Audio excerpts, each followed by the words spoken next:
ખાંડ કે સાકરનો ઉપયોગ કર્યા વગર બિલકુલ સુપર હેલ્ધી રીતે આજે આપણે ચીકુ મિલ્કશેક બનાવીશું।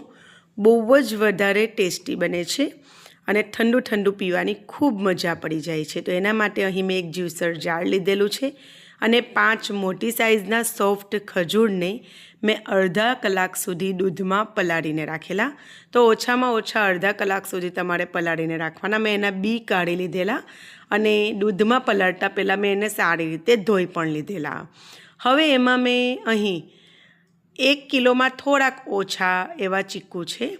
તો 1 કિલો ચીકુ લાવેલા એમાંથી બાળકોએ 1-2 ખાધા એટલે એટલા ઓછા છે। તે સિવાયના બધા ચીકુને મેં સરસ રીતે ધોઈ એની છાલ ઉતારીને લઈ લીધેલા છે ટુકડા કરીને અને એના બી ખાસ કરીને અલગ કરી લેવાના, દૂર કરી દેવાના।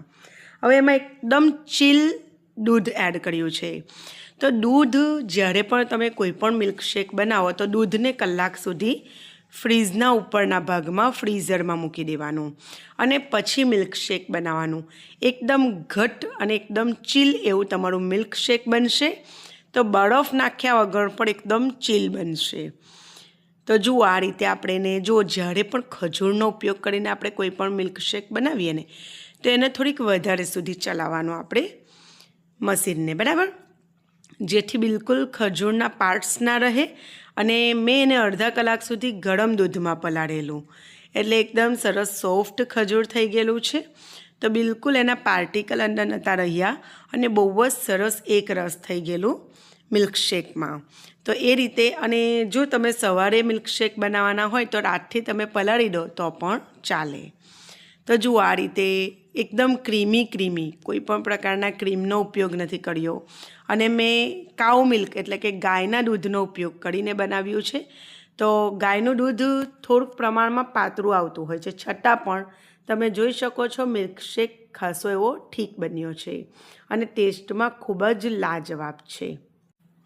તો ફ્રેન્ડ્સ, બનાવવાનું એકદમ સરળ છે, તમે જરૂરથી આ રીતે બનાવજો અને કમેન્ટ સેક્શનમાં કહેજો તમને આ રેસીપી કેવી લાગી। ખજૂરમાં પુષ્કળ માત્રામાં આયર્ન હોય છે અને એને તમે દૂધમાં પલાળો એટલે એની તાસીર પણ ગરમ હોય એ ઠંડી થઈ જાય અને બહુ જ વધારે આપણને ફાયદાકારક રહે। ઉપરથી મેં થોડાક ચીકુના નાના નાના ટુકડા અને ડ્રાયફ્રૂટથી ગાર્નિશ કર્યું, જે ઓપ્શનલ છે પણ એનાથી ટેસ્ટ બહુ સરસ લાગતો હોય છે, સાથે સાથે લુક પણ સારું લાગતું હોય છે। તો ફ્રેન્ડ્સ, તમે જરૂરથી ટ્રાય કરો। ઉનાળાની આ કડકડતી ગરમીમાં ઠંડુ મિલ્કશેક એકદમ હેલ્ધી રીતે ખાંડનો ઉપયોગ કર્યા વગર જરૂરથી બનાવીને પીવો। ફરી મળીશું એક નવી રેસીપી સાથે, ત્યાં સુધી આવજો, ટેક કેર, બાય બાય।